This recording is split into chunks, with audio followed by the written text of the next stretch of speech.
What was a surprise, of course, was that final game of the quarter-finals, Australia against Scotland. Surprise for many that Scotland were in contention to win that game, and with just a minute to go, it looked as though they were going to be the heroes, the big upset of the World Cup.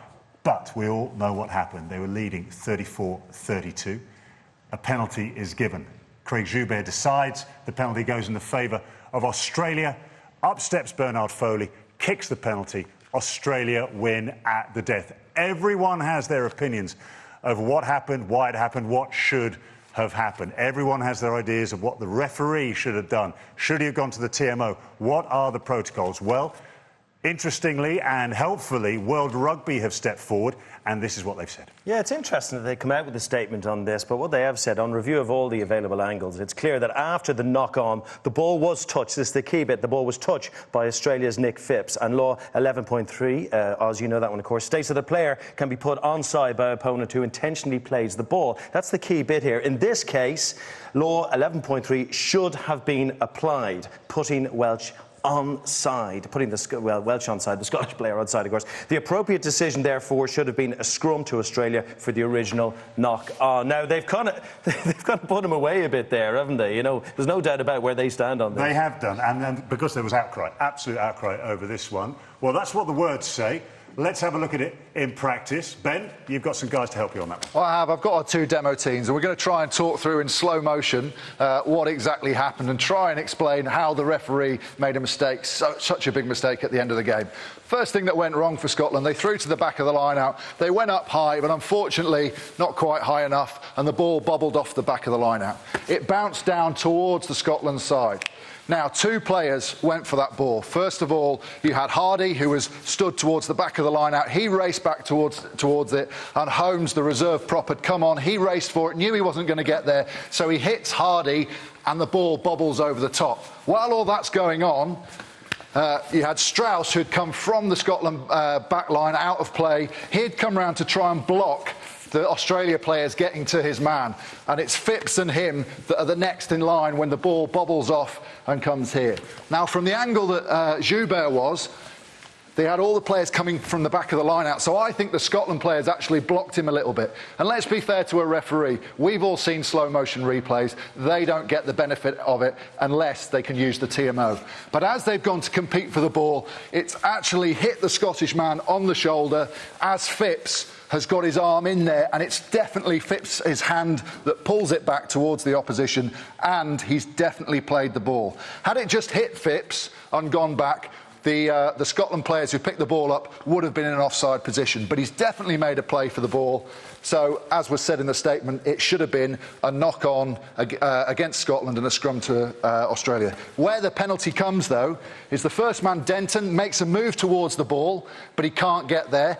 It's coming in low, and the last man, Welsh, the prop who's come on, definitely makes a decision to play for the ball. So is it an accidental offside? Had all the other things not happened? Well, that would probably be yes, because he's definitely made a decision to go for the ball. It hasn't just fallen into his hands when the referee can give an accidental offside.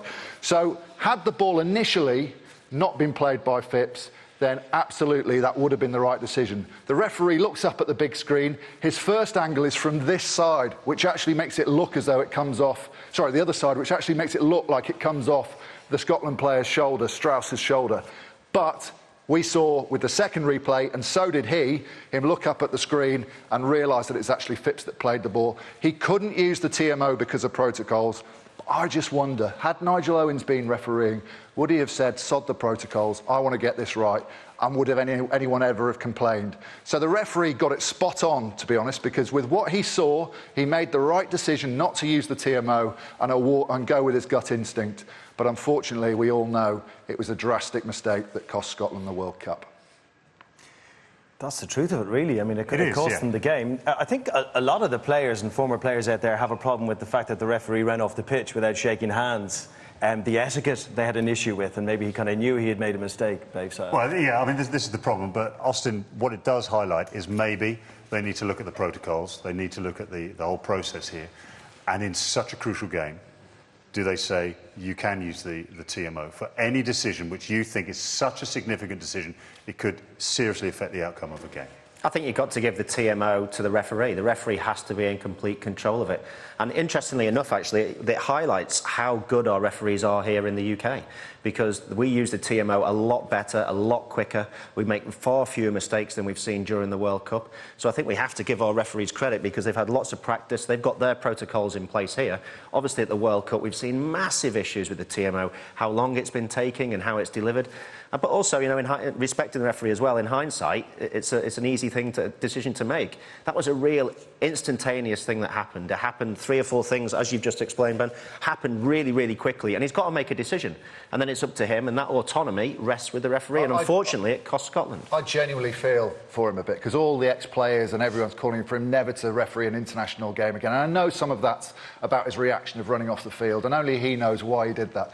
But to say someone who made a mistake in a game, you know, a lot of players, me included, have made big mistakes in World Cups, but you know, you've got to. It's a human game. You're going to get problems. I just think that, you know, that TMO protocol. Everyone's been saying we shouldn't go to the TMO as much, and now we're saying we should. So there's just got to be a bit of common sense, which was the point I was making about. On that occasion, maybe the TMO could have come in and helped him out with that call. We should take the positive, by the way, that Scotland played really well, and it was great to see them compete against an Australian team that everyone was like really tipping to make the final and possibly win this thing. So congratulations to them on that front.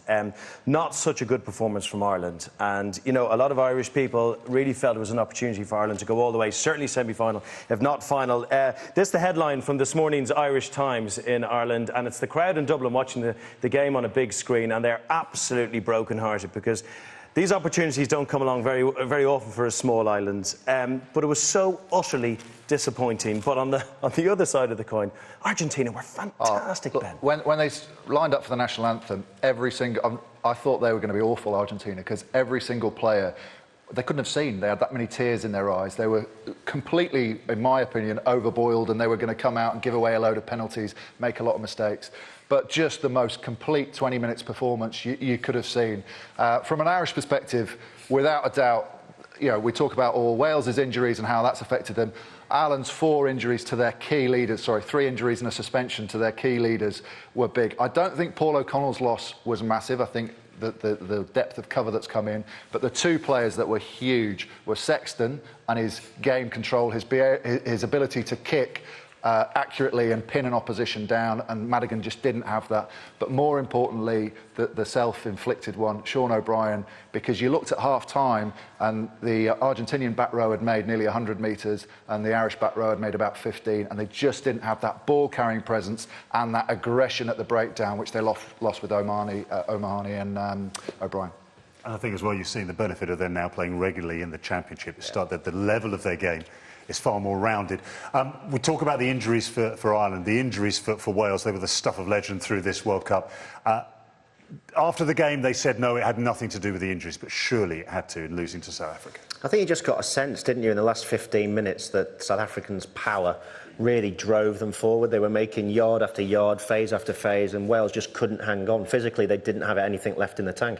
They've had an amazing World Cup to get to where they did, to beat England in the way they did, perform in the way they did against Australia, potentially should have won that game as well. And, you know, even though we've all been knocked out now, together, collectively, we're all out now.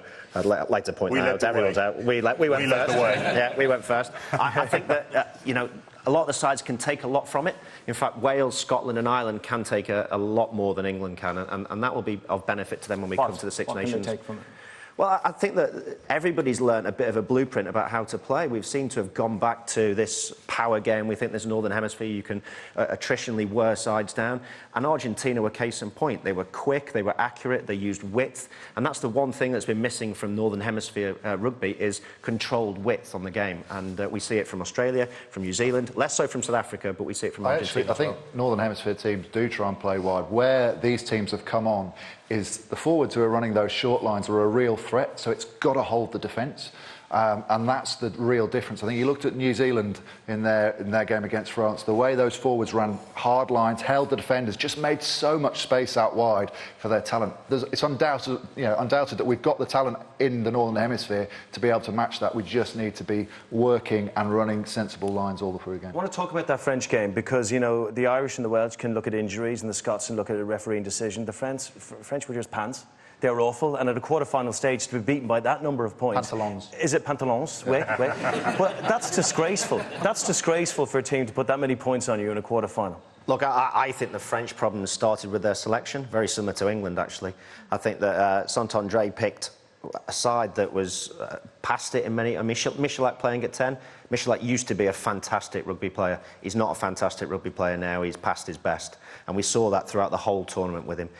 You go into a power game against New Zealand where you can't break the gain line. You need Bastareaud to play. He doesn't pick him. He goes with 2 small centres. They don't touch the ball. They get boomed all the way through the match. There's a back row that he could have picked. He could have picked so many big players to play in that if you want to play the French way, the attritional way.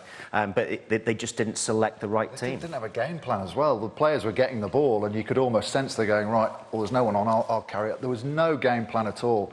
And, you know, that is concerning. The other thing was, I know they'd already lost the game, but the subs were coming on and they were walking when New Zealand were scoring the tries. The people that should have been covering were wearing sub shirts, and they're the guys that were brought on to add a bit. I just think the camp's not been right.